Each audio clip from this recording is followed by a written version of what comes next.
जब हम किसी भी ऐप पर वो आई अग्री या मैं सहमत हूं वाला बटन क्लिक करते हैं तो क्या हम सच में सोचते हैं कि हम क्या सहमति दे रहे हैं? मुझे तो नहीं लगता। हम तो बस ऐप इस्तेमाल करना चाहते हैं। और जब वो ऐप व्हाट्सएप जैसा हो जिसके बिना आजकल ना ऑफिस का काम चलता है ना दोस्तों से बात, तो हमारे पास कोई और रास्ता होता भी है क्या? वही तो। और यही वो सवाल है जो आज भारत की सबसे बड़ी अदालत में गूंज रहा है। ये सिर्फ एक ऐप की प्राइवेसी पॉलिसी का मामला नहीं रहा अब। नहीं, उससे कहीं बड़ा है। ये भारत के सुप्रीम कोर्ट और मेटा यानी व्हाट्सएप की जो पेरेंट कंपनी है उसके बीच एक ऐसी लड़ाई है जो ये तय कर सकती है कि हमारा डेटा असल में किसका है, हमारा या उन कंपनियों का जो इससे अरबों कमा रही हैं। बिल्कुल। हमारे सामने जो स्रोत हैं उनका शीर्षक ही इतना पावरफुल है, सहमति का एकाधिकार। भारत ने मेटा के डेटा निकालने को चुनौती दी। तो आज हम इसी में गहराई से उतरेंगे और समझेंगे कि यह मामला सिर्फ हमारी प्राइवेसी से कहीं ज्यादा डेटा की आर्थिक कीमत के बारे में क्यों है। और मामला बहुत गंभीर है। सुप्रीम कोर्ट ने बहुत सख्त भाषा का इस्तेमाल किया है। उन्होंने तो यहां तक कह दिया कि मेटा जिस तरह से डेटा ले रहा है वो सहमति नहीं बल्कि चोरी जैसा लग सकता है। चोरी? इतना बड़ा शब्द इस्तेमाल किया कोर्ट ने? जी हाँ। तो यहां बहस की जड़ ये है कि जब बाजार में एक ही कंपनी का राज हो तो क्या हमारी सहमति सिर्फ एक धोखा है? इस केस का नतीजा भारत के डिजिटल भविष्य पर बहुत गहरा असर डालने वाला है। चलिए तो फिर इस कहानी को शुरू से शुरू करते हैं। ये सब शुरू कहां से हुआ? देखिए, ये कहानी शुरू होती है 2021 में, जब व्हाट्सएप ने अपनी प्राइवेसी पॉलिसी में एक बड़ा बदलाव किया। और ये कोई मामूली सा अपडेट नहीं था। हाँ, ये एक इससे मानो या छोड़ दो वाला सौदा था। मतलब या तो आप नई शर्तों से सहमत हो जाइए या फिर आपका अकाउंट बंद। हाँ, मुझे याद है उस वक्त काफी हंगामा हुआ था। बहुत से लोग सिग्नल और टेलीग्राम पर जाने की बात कर रहे थे। लेकिन असल में बदला क्या था? व्हाट्सएप तो हमेशा कहता है कि हमारे message end to end encrypted है। और वो बात तकनीकी रूप से सही भी है। आपके मैसेज कोई नहीं पढ़ सकता। तो फिर चिंता क्या थी? असली खेल था मेटाडेटा का। मेटाडेटा? हाँ, मेटाडेटा को ऐसे समझिए कि ये चिट्ठी का लिफाफा है। चिट्ठी के अंदर क्या है वो एन्क्रिप्टेड है, वो कोई नहीं पढ़ सकता। लेकिन लिफाफे पर क्या लिखा है, किसने भेजी, किसको भेजी, कब भेजी, अच्छा। क्या, कहां से भेजी, ये सारी जानकारी तो लिफाफे पर ही होती है। वो सब पता चल जाता है। मतलब व्हाट्सएप ये तो नहीं जानता कि मैंने अपने दोस्त से क्या बात की, पर ये जरूर जानता है कि मैंने उससे बात की, कितनी देर की, और शायद ये भी कि हम दोनों उस वक्त कहाँ थे। बिल्कुल। और ये जानकारी सोने की खान से कम नहीं है। आप किससे बात करते हैं, कितनी बार करते हैं, आपके ग्रुप्स कौन से हैं, इन सब टुकड़ों को जोड़कर आपकी एक पूरी डिजिटल प्रोफाइल बन जाती है। और फिर उसी प्रोफाइल के हिसाब से हमें विज्ञापन दिखाए जाते हैं। एग्जैक्टली। रेगुलेटर्स की चिंता यही थी कि इस नई पॉलिसी के तहत ये सारा मेटा डेटा व्हाट्सएप अपनी पेरेंट कंपनी मेटा के साथ और ज्यादा आसानी से शेयर कर पाएगा। हम सबने ये महसूस किया है ना? मैं कल ही अपनी दोस्त से किसी हिल स्टेशन जाने की बात कर रही थी और आज सुबह से मेरे फेसबुक और इंस्टाग्राम पर उसी जगह के होटलों के विज्ञापन आ रहे हैं। हाँ, ये सबके साथ होता है। पहले ये जादू लगता था, अब थोड़ी जासूसी लगती है। तो क्या इसी पर किसी ने रोक लगाने की कोशिश की? यही पर कहानी में भारतीय प्रतिस्पर्धा आयोग यानी सीसीआई की एंट्री होती है। CCI, competition commission? लेकिन एक प्राइवेसी पॉलिसी में उनका क्या काम?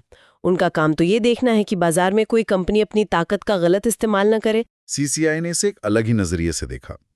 उन्होंने कहा कि यह मामला सिर्फ प्राइवेसी का नहीं बल्कि बाजार में अपनी प्रभावशाली स्थिति के दुरुपयोग का है। व्हाट्सएप के भारत में 40 करोड़ से ज्यादा यूजर्स हैं। हाँ, लगभग हर स्मार्टफोन में है। तो उसके सामने कोई असली कंपटीशन है ही नहीं। सीसीआई की टिप्पणियां बहुत तीखी थीं। उन्होंने कहा कि ज्यादातर भारतीयों के लिए व्हाट्सएप छोड़ना कोई विकल्प ही नहीं है। ये बात तो 100% सच है। मेरे ऑफिस के सारे ग्रुप्स, बच्चों के स्कूल के ग्रुप्स, परिवार के ग्रुप्स, सब व्हाट्सएप पर है। अगर मैं छोड़ दूं तो मैं तो दुनिया से ही कट जाऊंगी। सीसीआई ने ठीक यही बात कही। उन्होंने व्हाट्सएप को भारत का डिजिटल टाउन स्क्वायर कहा। डिजिटल टाउन स्क्वायर मतलब वो चौराहा जहां सब मिलते जुलते हैं? हाँ, जहां सब मिलते हैं, बातें करते हैं, व्यापार करते हैं। और जब कोई प्लेटफॉर्म इतना जरूरी बन जाए तो वो यूजर्स पर अपनी शर्तें थोप नहीं सकता। सीसीआई ने कहा कि व्हाट्सएप जो सहमति ले रहा है वो असल में जबरदस्ती ली गई सहमति है, क्योंकि यूजर के पास न कहने का कोई प्रैक्टिकल ऑप्शन ही नहीं है। तो सीसीआई ने सिर्फ ये कहा या कोई एक्शन भी लिया? उन्होंने एक बहुत बड़ा एक्शन लिया। इसी आधार पर उन्होंने मेटा पर 213.14 करोड़ रुपए यानी लगभग $25 मिलियन का जुर्माना लगा दिया। वाह, 213 करोड़! अब देखिए, मेटा जैसी खरबों डॉलर की कंपनी के लिए ये रकम शायद बहुत बड़ी ना हो, लेकिन ये एक बहुत मजबूत संदेश था। भारत का रेगुलेटर कह रहा था, बस अब बहुत हुआ। जाहिर है मेटा जैसी कंपनी ने इसे चुपचाप तो नहीं माना होगा, उन्होंने जरूर इसे चुनौती दी होगी। आप बिल्कुल सही हैं। वो इस फैसले के खिलाफ अपील करने गए NCLAT यानी national company law appellate tribunal में। और यहाँ आकर मामला और भी पेचीदा हो गया। अच्छा, NCLAT ने एक ऐसा फैसला सुनाया जो आधा इधर था आधा उधर। मतलब उन्होंने क्या कहा? ये बहुत दिलचस्प था। NCLAT ने CCI की दो बड़ी बातें तो मान ली। पहली कि हाँ, व्हाट्सएप की बाजार में प्रभावशाली स्थिति है और उसने उसका दुरुपयोग किया है। ठीक है। और दूसरी कि हाँ, ये 213 करोड़ का जुर्माना बना रहेगा। एक मिनट, अगर उन्होंने ये सब मान लिया तो फिर मामला पेचीदा कैसे हुआ? ये तो CCI की पूरी जीत हुई। यही तो ट्विस्ट है। उन्होंने जुर्माना तो बरकरार रखा, लेकिन CCI के सबसे महत्वपूर्ण निर्देश को रद्द कर दिया। वो क्या था? CCI ने आदेश दिया था कि मेटा अगले 5 सालों तक व्हाट्सएप यूजर डेटा को विज्ञापन के लिए अपनी दूसरी कंपनियों जैसे फेसबुक या इंस्टाग्राम के साथ साझा नहीं कर सकता। NCLAT ने इस रोक को हटा दिया। ये तो बहुत अजीब बात है। मतलब गलती भी मान ली, जुर्माना भी रखा, लेकिन गलती सुधारने का जो सबसे बड़ा तरीका था उसे ही खारिज कर दिया। इसका क्या कारण दिया उन्होंने? NCLAT ने इसके पीछे 3 मुख्य तर्क दिए। पहला, उन्होंने कहा कि एक पेरेंट कंपनी और उसकी सब्सिडियरी के बीच डेटा शेयर करना डिजिटल दुनिया में एक आम बात है। दूसरा, उन्हें लगा कि 5 साल की रोक लगाना मतलब कुछ ज्यादा ही सख्त हो जाएगा। और तीसरा कारण सबसे अहम था। NCLAT का मानना था कि डेटा और प्राइवेसी से जुड़े मामलों को कंपटीशन कानून से नहीं बल्कि प्राइवेसी से जुड़े कानूनों के तहत निपटाया जाना चाहिए। उस वक्त भारत का नया डेटा प्रोटेक्शन एक्ट 2023 बन ही रहा था। अच्छा, तो उन्होंने गेंद आगे पास कर दी कि ये मुद्दा नया डेटा कानून देखेगा। कुछ ऐसा ही। लेकिन मेटा तो जुर्माने से भी खुश नहीं था, तो वो इसके आगे भी गए। Supreme court. बिल्कुल। मेटा इस फैसले को लेकर भारत की सबसे बड़ी अदालत सुप्रीम कोर्ट पहुंच गया। लेकिन वहां उन्हें शायद वो राहत नहीं मिली जिसकी वो उम्मीद कर रहे थे। कोर्ट का रुख NCLAT से भी कहीं ज्यादा सख्त था। ऐसा क्या हुआ वहां? सुनवाई के दौरान चीफ जस्टिस की टिप्पणी ने पूरे मामले की दिशा ही बदल दी। उन्होंने कहा कि भारत में व्हाट्सएप छोड़ना देश छोड़ने जैसा है। वाह, देश छोड़ने जैसा है। ये तो बहुत ही तगड़ी टिप्पणी है ना? मतलब सुप्रीम कोर्ट भी मान रहा है कि हम असल में इस ऐप के जाल में फंसे हुए हैं, हमारे पास कोई चॉइस ही नहीं है। यही इसका सार है। ये नेटवर्क इफेक्ट की ताकत को दिखाता है। जब आपके सभी दोस्त, परिवार सब एक ही प्लेटफॉर्म पर हों, तो आपके लिए उसे छोड़ना लगभग नामुमकिन हो जाता है। और यहीं से बहस ने एक बिल्कुल नया और कह सकते हैं अप्रत्याशित मोड़ लिया। वो क्या था? जस्टिस जयमाल्या बागची ने इस मामले को सिर्फ प्राइवेसी के चश्मे से देखना बंद कर दिया। उन्होंने इसे डेटा के आर्थिक मूल्य से जोड़ दिया। डेटा के आर्थिक मूल्य से? हाँ, ये एक बिल्कुल नया दृष्टिकोण था। उन्होंने एक ऐसा सवाल पूछा जिसने मेटा के वकीलों को भी चुप करा दिया। उन्होंने कहा कि भारत का नया डेटा प्रोटेक्शन एक्ट हमारी जानकारी की प्राइवेसी की रक्षा तो करता है, लेकिन ये रेंट शेयरिंग पर बिल्कुल चुप है। एक मिनट, रेंट शेयरिंग ये क्या होता है? इसका मतलब क्या है?